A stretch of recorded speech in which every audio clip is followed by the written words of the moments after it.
There's never enough money. I don't know, even like the richest of people are always chasing money, guys. Saving is very important, really, but you have to know the reason why you're saving. Now, the project that I was telling you guys, like Thai kids are encouraged to save as of grade 1. And so the students as young as 7 years old had bank accounts, guys. Bank is also run by the students. Okay, it's like a regular bank with tellers, managers, accountants, you know. Apart from the fact that they are instilling the culture of savings, but they're also training future managers, guys. They're also training future accountants through their services. So imagine saving from grade 1, you know. Welcome to my channel. If you're new here, karibu sana. If you're coming back, thank you. My name is Nancy Bonyo. I currently live and work in Thailand, and this is what my channel is about. Guys, last week I spoke to you guys about savings, and I came to learn about something that I just needed to tell you guys about, okay? It has something to do with the culture of savings and how Thai students are encouraged to save as young as grade 1. Okay, and so if this is something that you're interested in hearing about, stick around until the end of the video. Okay, now most people, actually some people live without savings, and I cannot fathom that, guys. I cannot. How do you live without savings? That's just a life without a plan, really. You know, like, I know most of us are torn between live your life now, enjoy life now. I mean, you could die tomorrow, and also you need to save for the future. You know, I know we are all torn about this, but how do you live without a savings, guys? I don't get it. But anyways, most people have so many excuses, you know, and some of these excuses are legitimate, honestly, legitimate. There's some people who have so much responsibilities that at the end, when they receive their salary, or rather even before they receive their salaries, it's already budgeted for and it's even finished, guys. I do understand this, but when we talk about savings, you do not have to save like big amounts of money. No, you don't. You can save as little as 500 shillings. You know, that's something. You know, you can save as little as you can, but the fact that you're saving will go a long way. Okay, so I want to talk about the culture of savings, you know, because as I said, most of us have excuses like we have responsibilities, you're taking care of your parents, you're taking care of your siblings and things like that. And as I acknowledge, some of these excuses are legitimate, but you can always do something to save. Okay, you cannot say that I'm gonna wait to have enough to save. You can never have enough to save. You can never. There's never enough money. I don't know, even like the richest of people are always chasing money, guys, you know. And so, and I can guarantee you, if you're saying that I have little money now, I'm not gonna save, when you have a lot, say you get a raise from work, you are not gonna save. If you're not saving now, you're not gonna save, because you do not have that habit or that culture instilled in you. Okay, whenever you have, or rather when you have that small money, you put just a tiny bit and then you continue doing it. It becomes a habit, it becomes a culture. All right, and so yeah, this is what I wanted to talk about. You know, what has worked for me in the past is I need to set a goal. Yeah, I need to set a goal as to why I'm saving. You know, if you just start saving without having like a definite goal, you can easily get distracted and squander your money. You know, if by the if you say that I'm starting to save as of January and I want to save as much as $10,000 and I want to use that money to buy this, trust me, chances of you using that money that you've saved are very, very small, because you have that goal. But if you're just saving just because you just want to put money away, you can easily take it and use it. So yeah, so like saving is very important, really, but you have to know the reason why you're saving. Now, the project that I was telling you guys, like Thai kids are encouraged to save as of grade 1. In grade 1, they are like, are they 7 years old? You know, 8 years old? I think they're 7 years old in grade 1. At 7, what do you know? At 7 years old, you don't know anything. But think about it. Okay, let me tell you about the project before like we go into like this whole culture of saving from grade 1. Okay, so the project was rolled out by Citi Bank and Plan International, where the main aim, or the project was called school banking, where the main aim was to cultivate the culture of obviously savings and financial literacy in general. Okay, so what happened is it was started in 4 provinces, if I'm not wrong, and about 13 schools to begin with, where they went to schools and set up banks in the schools. And so the students as young as 7 years old had bank accounts, guys, where they could deposit money and just save it there. Okay, so what happens is they want to instill this culture as young as possible. They also want to they also want to teach the kids some of the very, very simple financial literacy, because I don't think we have this back at home. Let me not talk about Africa, but back in Kenya, I did not have this education. You know, the only time I heard about business education was in high school, and it was something that you could select. Okay, you could take music, or it was a geography or something like that, and choose between business and the other subjects. So by the time you're leaving high school, you still are clueless as a grade 1 student about financial literacy, really. And so the fact that these people are getting it from grade 1 is something commendable, and it's something that should be emulated. You know, like I can imagine, like you tell like the kids, when I see the kids at school, the parents give them snack money. Okay, sometimes they're given like 40 baht. 40 baht is about 120 shillings, or the older kids are given like 100 baht. You know, 100 baht is like at least 300 shillings. You know, and so if like a kid has, say for example, 40 baht, okay, they can go and deposit part of their snack money in their bank account.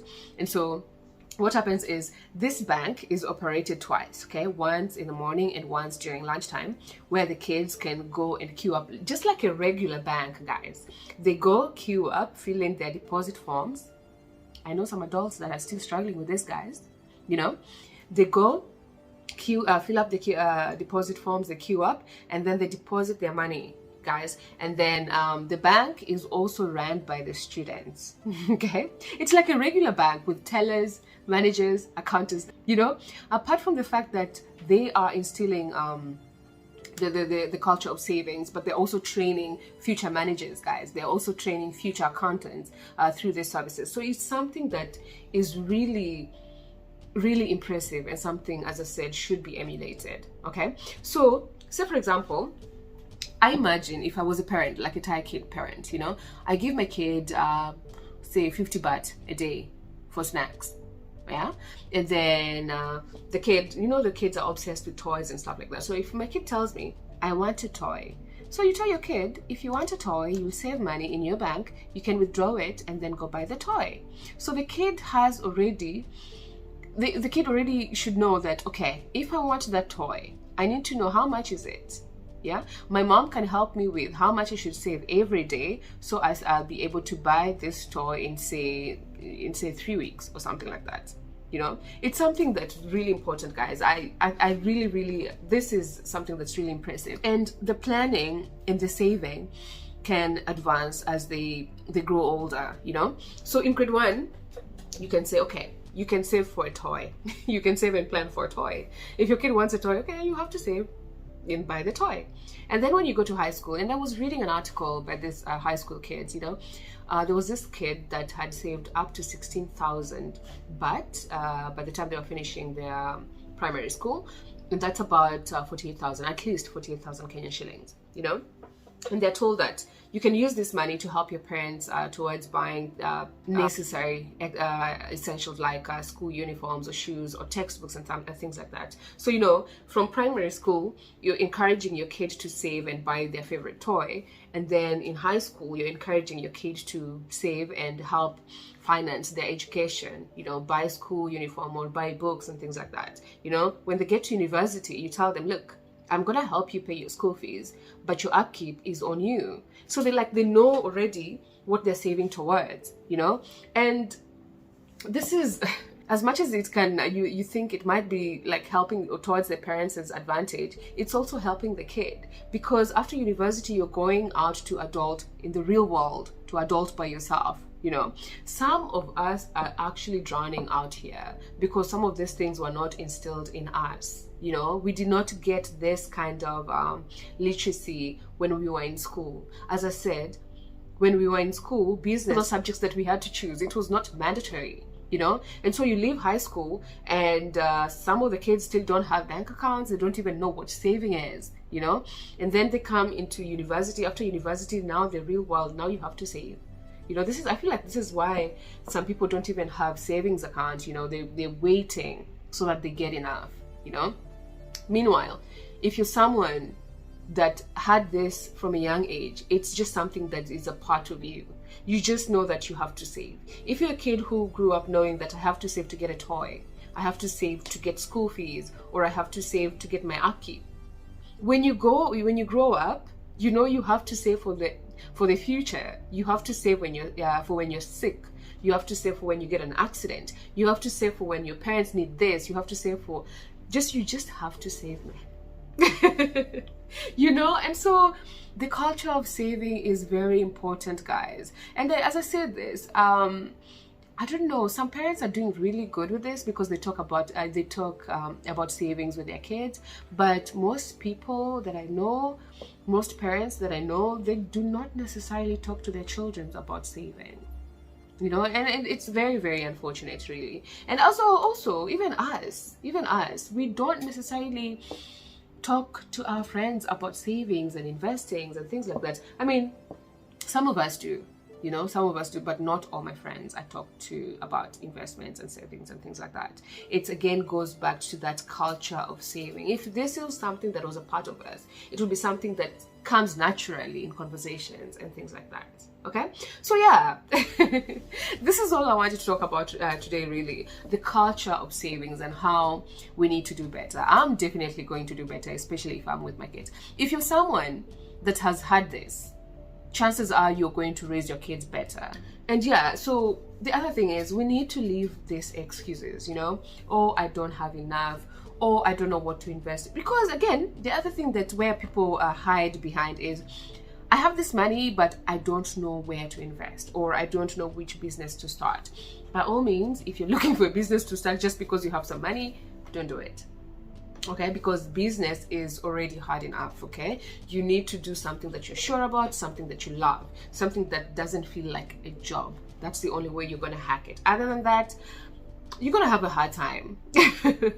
Okay, so if you are having a hard time, if you don't know where to save, put it somewhere. You know, there are so many straightforward places like I don't want to say savings account, no, places like circles and things like that. If you are not sure where to put your money, put it in a circle, you know, put it in a mutual fund, let it grow. You know, I don't want to have money that is just stagnant, money that is just there. You know, put your money somewhere such that you don't have to go working with it for it to make money for you. Let it make money for you by itself.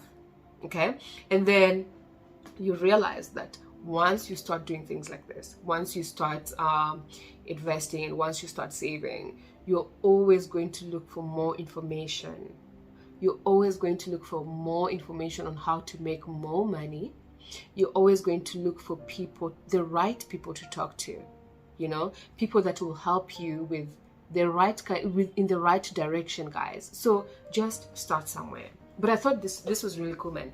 The school banking thing, this is something that should be emulated, as I said. Really, really cool, you know. Imagine saving from grade 1, you know. I was thinking the other day that I am someone who went to boarding school. When you go to boarding school, they give you pocket money. I could have saved that. You know, when I went to high school, I could have saved that. I only started saving when I was in university, which is, it's bad. I hope my kids don't start saving in university. But anyways, that's all I had for you guys today. I hope you found this insightful, and yeah, I hope to see you guys again next time, right? Bye bye for now.